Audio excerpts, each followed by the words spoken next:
Authentic news 19 में आपका स्वागत है। आइए देखते हैं आज की न्यूज।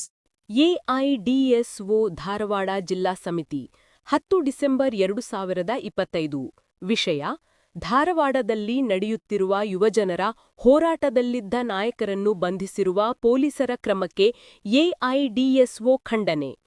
ಕೇಂದ್ರ ಹಾಗೂ ರಾಜ್ಯ ಸರ್ಕಾರಗಳ ವಿವಿಧ ಇಲಾಖೆಗಳಲ್ಲಿ ಖಾಲಿ ಇರುವ ಲಕ್ಷಾಂತರ ಹುದ್ದೆಗಳನ್ನು ಭರ್ತಿ ಮಾಡುವಂತೆ ಆಗ್ರಹಿಸಿ ಇಂದು ಧಾರವಾಡದಲ್ಲಿ ಉದ್ಯೋಗಾಕಾಂಕ್ಷಿಗಳ ಹೋರಾಟ ಸಮಿತಿಯಿಂದ ಯುವಜನರ ಪ್ರತಿಭಟನಾ ಧರಣಿ ನಡೆಯುತ್ತಿದೆ.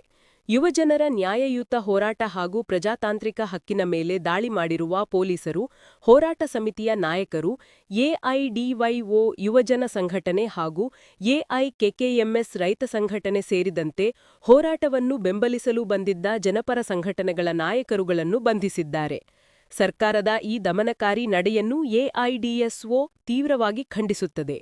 ಪೊಲೀಸರು ಕೇಳಿದ ಮಾಹಿತಿಯನ್ನು ಹಲವು ಬಾರಿ ನೀಡಿದ್ದಾಗ್ಯೂ ಉದ್ಯೋಗಾಕಾಂಕ್ಷಿಗಳ ಹೋರಾಟಕ್ಕೆ ಅನುಮತಿ ನಿರಾಕರಿಸಲಾಗಿದೆ ಮತ್ತು ಇದೀಗ ಯುವಜನರ ನ್ಯಾಯಯುತ ಹೋರಾಟವನ್ನು ಬೆಂಬಲಿಸಲು ಬಂದ ನಾಯಕರುಗಳನ್ನು ಬಂಧಿಸಲಾಗಿದೆ. ಧಾರವಾಡ ಸೇರಿದಂತೆ ರಾಜ್ಯದ ವಿದ್ಯಾರ್ಥಿ, ಯುವಜನರು ಹಾಗೂ ಪ್ರಜ್ಞಾವಂತ ಜನಸಮೂಹವು ಒಂದಾಗಿ ಸರ್ಕಾರದ ಈ ನಿರಂಕುಶ ಧೋರಣೆಯ ವಿರುದ್ಧ ಧ್ವನಿಯೆತ್ತಬೇಕು ಮತ್ತು ಹೋರಾಡುವ ಪ್ರಜಾತಾಂತ್ರಿಕ ಹಕ್ಕಿನ ರಕ್ಷಣೆಗಾಗಿ ಹೋರಾಡಬೇಕು ಎಂದು ಎಐಡಿಎಸ್ಒ ಕರೆ ನೀಡುತ್ತದೆ.